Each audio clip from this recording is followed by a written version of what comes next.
and foremost, thank you, Tony DeFazio, for the invitation to join with everyone today, and thank you to so many groups that are offering displays here to remind us of our role, individual role, in responding to the needs of the planet. The city of Glens Falls approached us and they said, we'd like to throw our resources behind the event, make it bigger and better.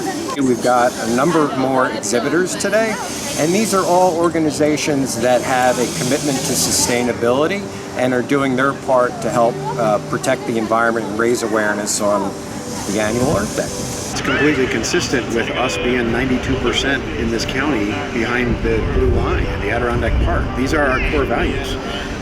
Preservation and protection of not only our current resources, but also valuing them and continuing to build a stable, sustainable economy around them. They're all linked.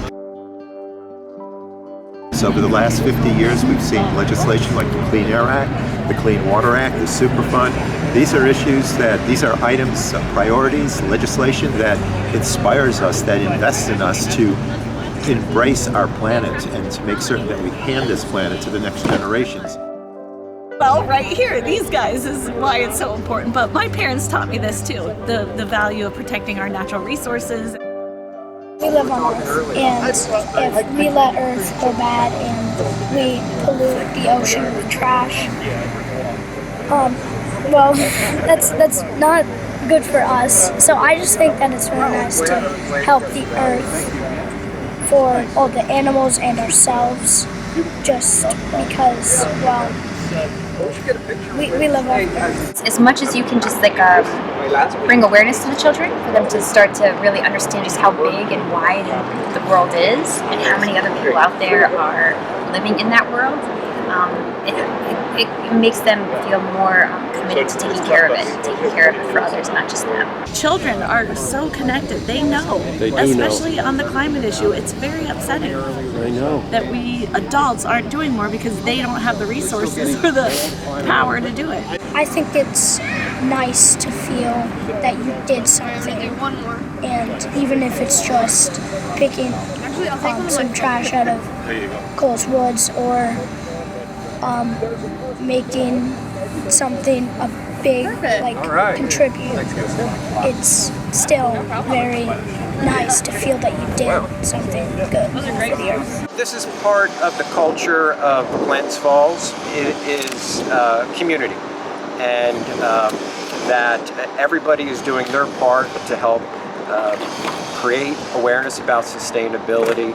I'm here to pay tribute to Glens Falls for being such a strong force in a sustainable economy.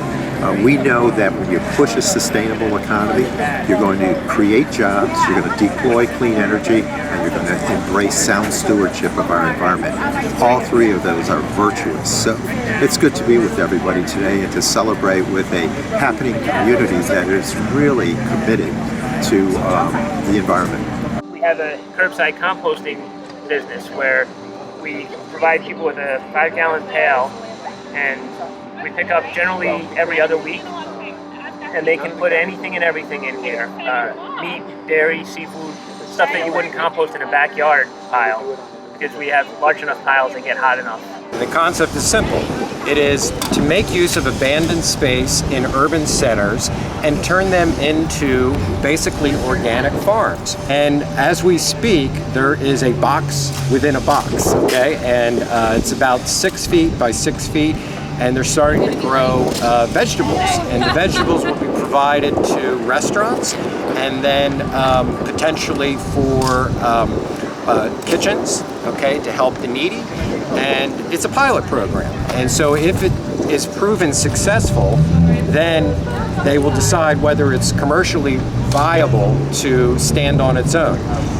The hope is it is successful and then it expands to other cities in upstate New York who can find ways to make use of excess building space, which is a big deal after the pandemic.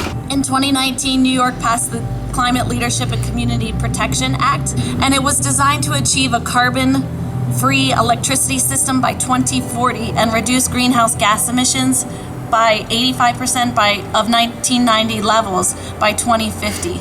We are supposed to be doing this through expediting our transition to clean energy through wind, solar, energy efficiency, and energy storage. This is going to take a lot of us making some changes to our life, but it's really important that we do so. You can put solar panels on, you can get an electric vehicle, you can bike to work and such, and all of that is very good, but it can be hard for people. Some of it's very expensive to get into, and if you just compost instead of throw away your food waste, you're reducing the amount of methane that's getting released, which is like 3 times worse than carbon dioxide emissions. So, it's fairly simple to do, and you can do, it doesn't, people don't have to get it to just sow and get it to hot pile and everything else. You can just put the stuff out, mix it with some leaves and things like that, and, a huge impact. Our challenge is building a sustainable economy for the future. And oftentimes people think about sustainability in Earth Day terms, but sustainable means the ability to endure. And if we don't embrace these concepts, we won't. Tomorrow there's a cleanup day in the city, and I'm going to be dragging the kids along with me to come out here and clean up, because it's important that we do the little things as well as the big things, like the policy changes we're trying to make at the county and at the state as far as climate change. Obviously that's a global problem, but we should all be doing as much as we can. So congratulations to everyone. Happy Earth Day. For over 50 years now, we've been celebrating this wonderful occasion that reminds us that we indeed are important stewards of our planet, and that we need necessarily to hand to the next generations a safer, cleaner, stronger planet.